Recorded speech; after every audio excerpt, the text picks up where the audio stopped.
औरनाळ येथे तुम्ही राहताय. होय, औरनाळमध्ये बाळूमामांचं वास्तव्य होतं या ठिकाणी. मला सांगा, पहिल्यांदा फक्त बाळूमांचा पहिल्यांदा तुमचा संपर्क किंवा बाळूमांच्या बरोबर पहिल्यांदा तुमची भेट कशी झाली? बाळूमामा औरणाळा बकरी घेऊन येऊन शेतात राहिलेले होते. हं. चौगले पाटील यांची मोठी शेतं होती. त्यांच्या शेतामध्ये ती बकरी बसत होती आणि बकरी बसत असताना त्या बकऱ्यामध्ये सकाळी लोक बाळूमाला भेटायला यायचे. सगळे लोक भेटायला जातात. म्हणून मी त्या लहानपणी त्यावेळेला 1952 पासून सकाळी बाळूमांना भेटायला जात होतो. त्यावेळेला बकरी इथं शेतामध्ये बसायची. हां, मग त्या बकऱ्यामध्ये तुम्ही जात असताना तिथं जेवण कसं असायचं किंवा तिथलं वातावरण एकंदरीत कसं असायचं? ते तर वातावरण असं होतं, बकरी शेतात बसवलेली असायची. बाळूमाचं कामच वेगळं होतं. बाळूमाकडं 12 नोकर होते. बरं. 2 नोकर जेवण आणि बाजार हाटला होते. हां 400 बकरी होती. हां 50 बकऱ्याचे खांड होते. हां 50 बकऱ्याला 2 गडी त्यांची होते. हां आणि हे रखवाली करायला घोडी रखवाली करायला एक माणूस होता. हां. आणि त्यांचा हा एस्टॅब्लिशमेंट हा नियमित चालत होता. बरं बरं बरं. मग तुम्ही त्यावेळेला बाळूमांच्या बकऱ्यामध्ये जात होता. होय. बाळूमांच्या बकऱ्यामधलं सकाळचं जेवण किती वाजता व्हायचं आणि बकरी कितीला चरायला निघायची? बाळूमाचे जेवणाची व्यवस्था त्यांचा आचारी जो होता का नाही, तो जुनळ्याच्या कन्या 4 वाजल्यापासून शिजवायचा. सकाळी 7-7:30ला कन्या तयार व्हायच्या. कन्या तयार झाल्या की तुरीची आमटी असायची आणि दूध वगैरे काढलेले असले तर त्याचं दूधही असायचं. आणि साधारण 8-8:30ला त्या धनगरांचं जेवण पहिलं व्हायचं. ती जेवली म्हणजे त्यांना दुपारच्याला कन्या वगैरे बांधून द्यायच्या आणि त्यांची बकरी वेगळी करायची. 50-50चे खांड करायचे आणि कुणीकडे जायचं बाळूमा सांगतील त्याप्रमाणे ती बकरी रखवायला ती घेऊन जात होती. त्यावेळेला ज्यावेळेला तुम्ही बाळूमांच्या बकऱ्यामध्ये गेला त्यावेळेला तुमचं वय काय होतं? मी त्यावेळेला 2रीला होतो. 2रीला म्हणजे लहान साधारण होतो. 8 वर्ष वय. लहान होतो हां. आणि मला तेवढं काय कळत नव्हतं. फक्त सगळी जातात म्हणून त्यांच्यावर जाऊन बघत होतो आणि पुढं जसं काळ निघून जाईल तसं बाळूमाचं मला दर्शन होत गेलं. हां हां हां. आता आज तुमचं वय काय आहे? माझं वय आता 84 आहे. 84. आणि तुम्ही तुमच्या तरुणाईमध्ये तुम्ही काय म्हणून काम केलं आहे? मी माझं आयुष्य सगळं ग्रामसेवकच्या नोकरीत गेलं. बरं 36 वर्षी माझी नोकरी झाली. बरं. आणि मी नोकरीला लागल्यानंतर बाळूमाकडे मी जायचा माझा काळ कमी झाला. म्हणजे त्यावेळेला मी जात नव्हतो. 7-8 वर्षी नोकरीला तुम्ही कुठल्या साली लागला काय? नोकरीला मी 61ला लागलो. 61ला म्हणजे 66ला बाळूमा स्वर्गवासी झाले. होय किंवा त्याने समाधी 66ला घेतली. होय. तर 61 ते 61ला नोकरीला लागल्यानंतर तुम्ही तिकडे जायचं कमी झालं? नाही, नोकरीला बाळूमा इथं आले आणि मी नोकरीवरून आलो की पहिलं बाळूमाचं दर्शन घेऊन एका दुसरा दिवस असताना तिथं त्यांना भेटूनच मी परत माझ्या नोकरीला जात होतो. हां म्हणजे पहिला जसं तुम्ही फ्री होता त्यावेळेला जसं जायला मिळायचं तसं आता तेवढं जास्त वेळ मिळायचं नाही. जायला मिळायचं नाही. बाळूमा तुम्ही स्वतः बघितलं की कसे होते बाळूमा दिसायला? कारण आता सांगतो तुम्हाला, आत्ताची जी पिढी आहे इतके मोठे संत होऊन गेले. संत ज्ञानेश्वर झाले, संत तुकाराम झाले. ते कसे होते दिसायला, काय होते हे पुढच्या पिढीला माहीत नाही, कारण त्यावेळेला ही साधनच उपलब्ध नव्हती. आता तुम्ही बाळूमांना बघितलं आहे, तुम्ही जे सांगाल तेच पुढच्या पिढीला कळणार आहे आणि हा व्हिडिओ कायमपणे राहणार आहे. त्यामुळं ते जरा मी बाळूमाला पाहिलं. एक वेळा आम्ही लवकरही जात होतो, एक वेळा उशिराही जात होतो. बकरी चरायला गेली की बाळूमाची आंघोळ व्हायची. गरम पाणी तापवलेलं असायचं. 4 खुट्या राहून तिथं भोत्यावर कापड बांधलेलं असायचं. पाटावर बसून बाळूमा आंघोळ करायचे. आंघोळ केली की कपडे बदलायचे. कपडे बदले की लोक भेटायला यायचे. येतेवेळी झुणका भाकरी भात घेऊन यायचे. मग ते सगळं सोडून तिथं दिल्यानंतर ती सगळं निवेद दाखवायचा आणि बाळूमाचं ताट करायचं आणि सगळीजण बसून ते एकत्र जेवायचं. आणि जेवण झाल्यानंतर बाळूमाचं दर्शन घेऊन भंडार लावून आम्ही परत यायचं आणि बाळूमा बकऱ्याकडे जायचं. हां तुमच्या आपल्या औरणाळ्यामधल्या बऱ्याच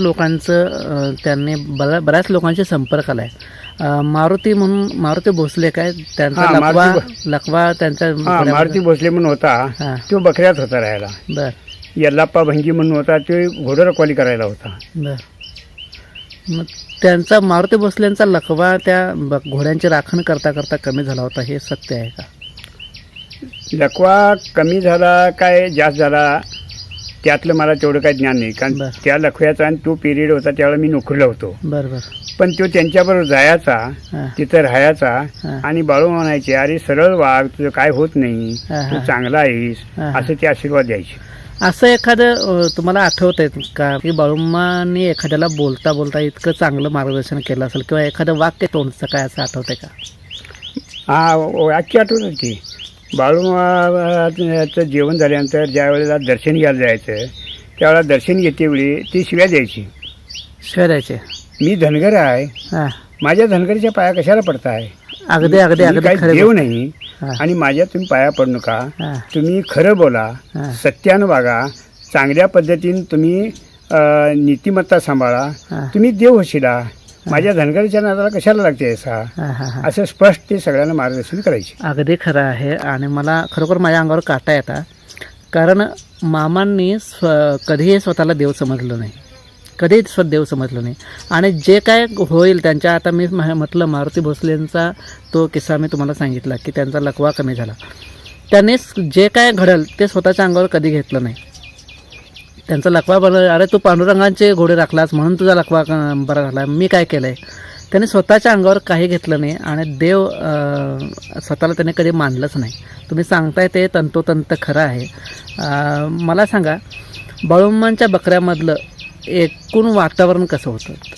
एकूण वातावरण तसं चांगलं होतं, हं, कारण बाळूमाचं एक सक्त ताकीद होती, कुणाच्याही शेतात किंवा पिकात बकरी सोडू नका, कुणाचाही राग रुसवा घेऊ नका, हं, कुणाच्याही झाडाचा पाला तोडायचा झाला, फांद्या तोडायच्या झाल्या, शिरी तोडायची झाली तर मला विचारल्याशिवाय तोडू नका. हं, मग आमच्या गावातले काही पंच होते हं, की उद्या बकऱ्यांना बाबळीची शिरी तोडायची झाली, ती कुठली तोडायची ते विचारून घ्यायचे. हं, मग त्यांना सांगायचे त्या बाजूला बकरी घेऊन जावा आणि मी आल्यानंतर तुम्ही शिरी तोडा, मी येईपर्यंत तोडू नका. हं, मग बाळूमा जायचे, बाळूमा गेल्यानंतर मग हे पंच लोक सांगायचे ह्या झाडाची शिरी तोडायची आहेत, ह्या झाडाचा मालक कोण म्हणून बाळूमा विचारायचे.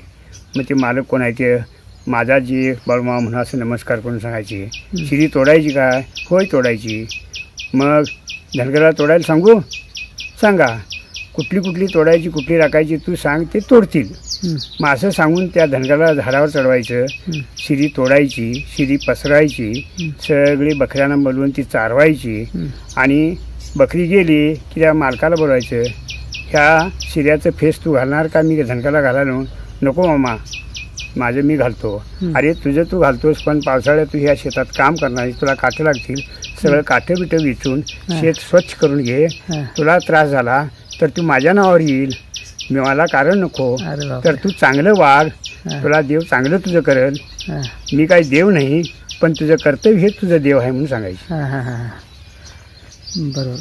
तुम्हाला असं एखादा, आता तुमच्या स्मरणशक्तीला थोडा त्रास देतो मी, कारण तुम्हाला एखादा असा अनुभव आठवतोय काय, तुम्हाला एखादा असा किस्सा आठवतोय की तुमच्या एकदम ते कायम स्मरणात राहिला आहे असा बाळूमांच्या विषयीचा किंवा तिथल्या एखाद्या बकऱ्यामधला एखादा किस्सा काय आठवतोय का तुम्हाला?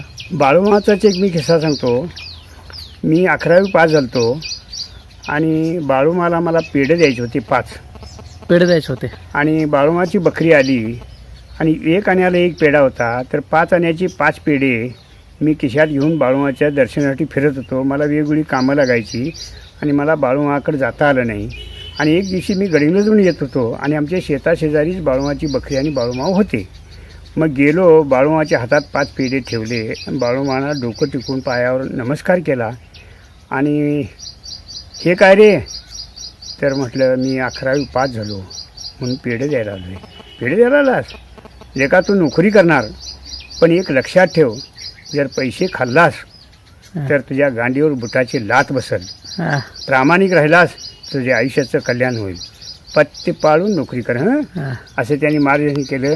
आणि तो किस्सा माझी नोकरी संपेपर्यंत बाळूमाची प्रत्येक वेळेला पैशाच्या दिवशीच्या वेळेला बाळूमाची आठवण यायची आणि त्यांनी मला हे आयुष्याचं मार्गदर्शन चांगलं दिलं, ते मी जपलं, त्याचा मला लाभ झाला. हां. तुम्ही तुमच्या हयातीत मला मगाशी बोलताना सांगितलं, मी ज्यावेळी तुमच्याकडे पहिल्यांदा भेटीला आलो त्यावेळी मला सांगितलं की तुमच्या हयातीत तुम्ही कधीही पैसे भ्रष्टाचार अजिबात केलेलं नाही. तुमच्या एकंदर नोकरीविषयी आता बाळूमांच्या आदेशानुसारच बाळूमांच्या सांगण्यावरूनच तुम्ही सगळं हे केलं किंवा तुमच्यात एक प्रामाणिकपणाची पहिल्यापासूनच एक ज्योत होती त्यामुळे तुम्ही केलं. तुमच्या नोकरी लागल्यापासून रिटायर होईपर्यंतच्या नोकरीविषयी तुम्ही काय सांगाल? हां, नोकरीला मी ज्यावेळेला लागलो त्यावेळेला माझं 2 वर्षाचं ट्रेनिंग झालं आणि ज्यावेळेला ट्रेनिंग झालं त्यावेळेला आम्हाला शिकवायला देश स्वातंत्र्य होण्यापूर्वीचे अधिकारी रिटायर व्हायला आम्हाला शिकवायला होते आणि त्यांच्या डोक्यात एकच विषय होता, गांधीजींचा विचार होता, देश स्वावलंबी व्हायला पाहिजे, सुखी व्हायला पाहिजे, संपन्न व्हायला पाहिजे आणि त्याच लोकांना ज्ञान देऊन शहाणं करून स्वावलंबी करायला ही तुमची ग्रामसेवकची नोकरी आहे आणि तुम्ही त्या लोकांना मार्गदर्शन करायला पाहिजे म्हणून ते लोक सांगत होते आणि आम्हाला शिकवत होते. आणि ते शिकवत असताना त्यांनी जे जे शिकवलं ते आम्ही नोकरीमध्ये अवलंबन केलं. हे करत असताना काही वेळा भ्रष्टाचाराचा विषय आला, आमच्यावर काही अधिकारी नाराज झाले, काही लोकांचा नफा झाला आणि ते रुसले, पण त्याचा मला काही त्रास झाला नाही. मला आर्थिक बाबीला जरी तोटा बसला असला, फटका बसला असला तरी पण माझ्या आयुष्यात भ्रष्टाचार नसल्यामुळं माझं कल्याण झालेलं आहे. मला त्याच्यात काही अडचण आलेली नाही. मगाशी तुम्ही बोलता बोलता म्हटलात मला की तुम्ही भ्रष्टाचार नव्हता, म्हणजे तुमचं वागणंसुद्धा इतकं म्हणजे निर्व्यसनी म्हणा किंवा इतर ह्या गोष्टी होत्या. निर्व्यसनी असल्यामुळं आणि भ्रष्टाचार न केल्यामुळं तुम्हाला आज काय फायदा झाला ते? मी भ्रष्टाचार नसल्यामुळं माझा आर्थिक तोटा झाला, पण मला जो पगार मिळत होता त्या पगारावर माझं कुटुंब सगळं जगलं. माझ्या मुलांची शिक्षण झाली, मुलांची लग्न झाली, मुलं प्रपंचाला लागली. आज मुलं काय करतायत तुमची? आज माझा थोरला मुलगा आहे तो गोवा हायकोर्टला न्यायाधीश म्हणून आहे. पहिली मुलगी आहे ती चंदगडला अलाहाबादला हेडमास्टरने आहे. एक मुलगी डॉक्टरने आहे आणि एक मुलगा 4 धंदे करतो. एक अमेरिकन कंपनीची एजन्सी आहे, 400 एजंट आहेत त्यांच्याकडे. त्याच्यानंतर एक 100 केबल आहेत. त्याच्याकडे लहान मोठी 12 जनावरं आहेत, गायरं, आणि 3 एकर शेती आहे. हा धंदा धाकला मुलगा सांभाळतो, त्याला मी सपोर्ट करतो.